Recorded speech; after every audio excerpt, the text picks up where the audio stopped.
maintaining the status quo under Rama II and Rama III. King Rama II, Phra Phuthalohethla, was the son of Rama I. His accession to the throne was accompanied by a plot, during which 40 people were killed.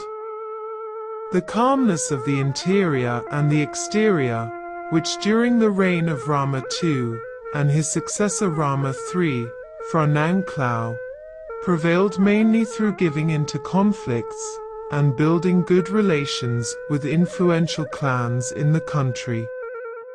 During Rama II's reign, the kingdom saw a cultural renaissance after the massive wars that plagued his predecessor's reign, particularly in the fields of arts and literature.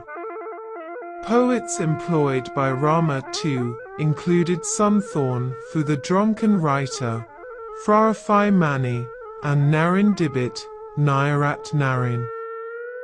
Foreign relations were initially dominated by relations with the neighboring states, while those with European colonial powers started to enter in the background. In Cambodia and Laos, Vietnam gained the supremacy, a fact which Rama II initially accepted.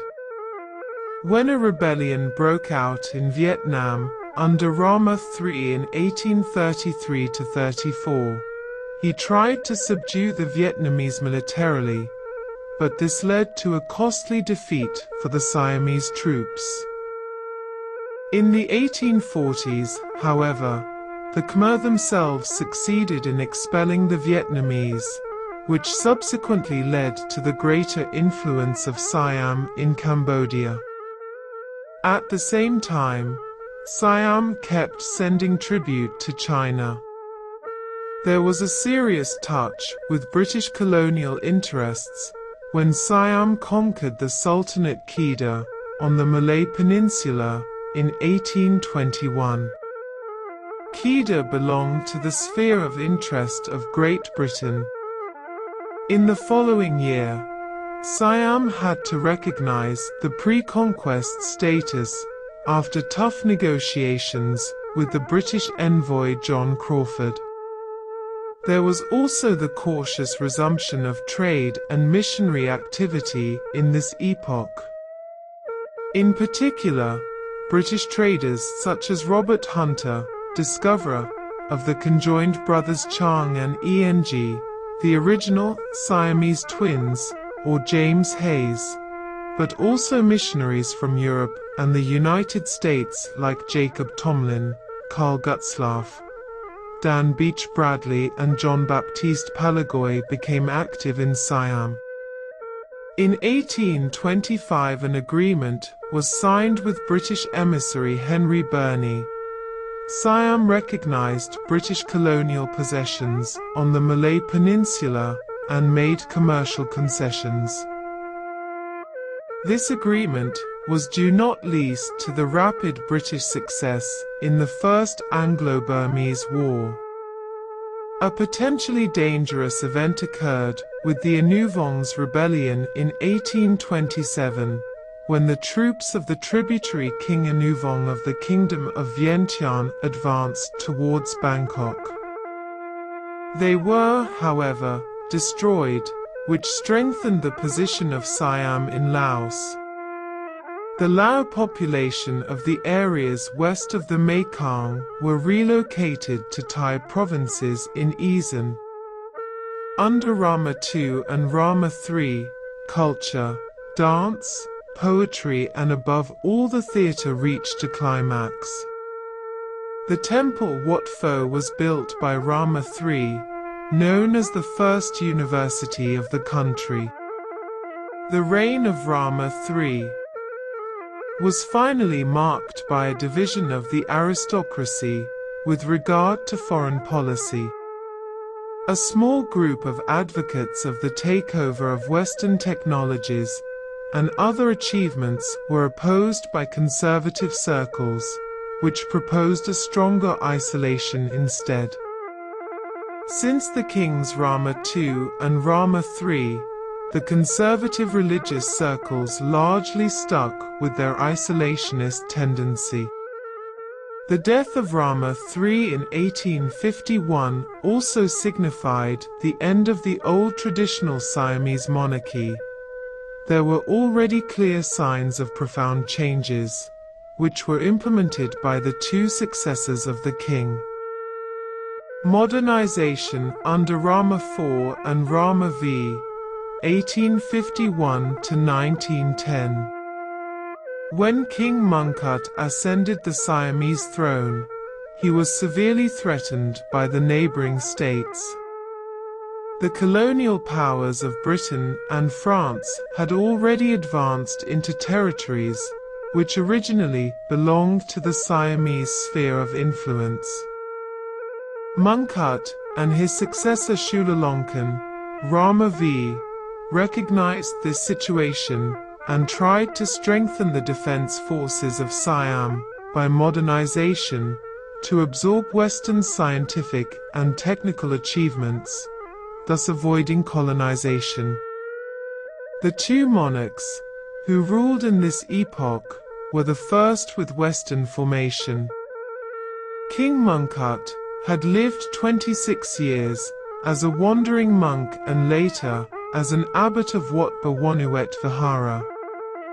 He was not only skilled in the traditional culture and Buddhist sciences of Siam, but he had also dealt extensively with modern Western science, drawing on the knowledge of European missionaries and his correspondence with Western leaders and the Pope.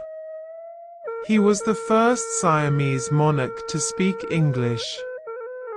The colonial encroachment in the 1880s in Burma to the west by the British Empire and Indochina to the east by the French caused anxiety amongst the Siamese elites, including the British-educated Prince Prisdang, who put forward a proposal alongside 11 other senior dignitaries to King Chulalongkorn to strengthen Siamese institutions following the European model.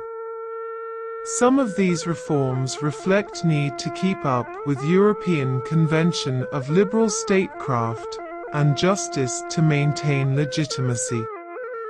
Prisdang suggested that the following reforms should be carried out. 1. Change the absolute monarchy to a constitutional monarchy. 2. Establish a cabinet system or ministerial government. 3. Distribute power to the heads of departments. 4. Promulgate a law of royal succession. 5. Change the payment system for the bureaucracy from the commission system to a salary system. 6. Promote equality under the law. 7. Reform the legal system on the Western model. 8. Promote freedom of speech, and 9. Establish a merit system for the bureaucracy. The majority of these reforms were implemented decades after Chulalongkorn's death. As early as 1855, John Bowring, the British governor in Hong Kong, appeared on a warship at the mouth of the Chao Phraya River. Under the influence of Britain's achievements in neighboring Burma, King Mongkut signed the so-called Bowring Treaty, which abolished the royal foreign trade monopoly, abolished import duties, and granted Britain a most favourable clause. The Bowring Treaty meant the integration of Siam into the world economy, but at the same time, the royal house lost its most important sources of income. Similar treaties were concluded with all Western powers in the following years, such as in 1862 with Prussia and 1869 with Austria-Hungary. From the Prussian emissary Count Friedrich Albrecht zu Eulenburg comes a much-respected travel report about Siam. The survival diplomacy, which Siam had cultivated abroad for a long time, reached its climax in this epoch. The integration into the global economy meant to Siam that it became a sales market for Western industrial goods and an investment for Western capital. The export of agricultural and mineral raw materials began, including the three products rice, pewter and teakwood, which were used to produce 90% of the export turnover. King Mongkut actively promoted the expansion of agricultural land by tax incentives, while the construction of traffic routes, canals, roads and later also railways, and the influx of Chinese immigrants allowed the agricultural development of new regions. Subsistence farming in the lower Menem Valley developed into farmers actually earning money with their produce. Mongkut's son, Chulalongkorn, Rama V, ascended to the throne in 1868. He was the first Siamese king to have a full Western education, having been taught by a British governess, Anna Leon Owens, whose place in Siamese history has been fictionalized as the King and I. At first Rama V's reign was dominated by the conservative regent, Somdet Kayafraya Sri Suriwongse, but when the king came of age in 1873 he soon took control. He created a privy council and a council of state, a formal court system and budget office. He announced that slavery would be gradually abolished and debt bondage restricted. Western colonialism and cession of protectorates. Two kings, Mongkut and Chulalongkorn, witnessed the expansion of both France and Great Britain to increase their colonial territories in Southeast Asia and encircle Siam. From the west, the British conquered India, Burma and Malaya, and from the east, the French conquered South Vietnam, and claimed to be protecting Cambodia, while Siam lost its extraterritorial rights in these areas to the new conquerors. The construction of Kra Isthmus Canal, planned by a group of entrepreneurs led by the engineer Ferdinand de Lesseps, was not constructed after the British conquered Kongbong ruled Burma in the Third Anglo-Burmese War in 1885. A major event was the Pak Nam incident, when, on the 13th of July 1893, French cannon boats entered the Chao Phraya River toward Bangkok, and were fired upon from a Siamese coastal fort, leading to the Franco-Siamese War. In the same year, Siam was compelled to conclude a treaty with France, in which the territory of Laos, located east of the Mekong, was annexed to French Indochina.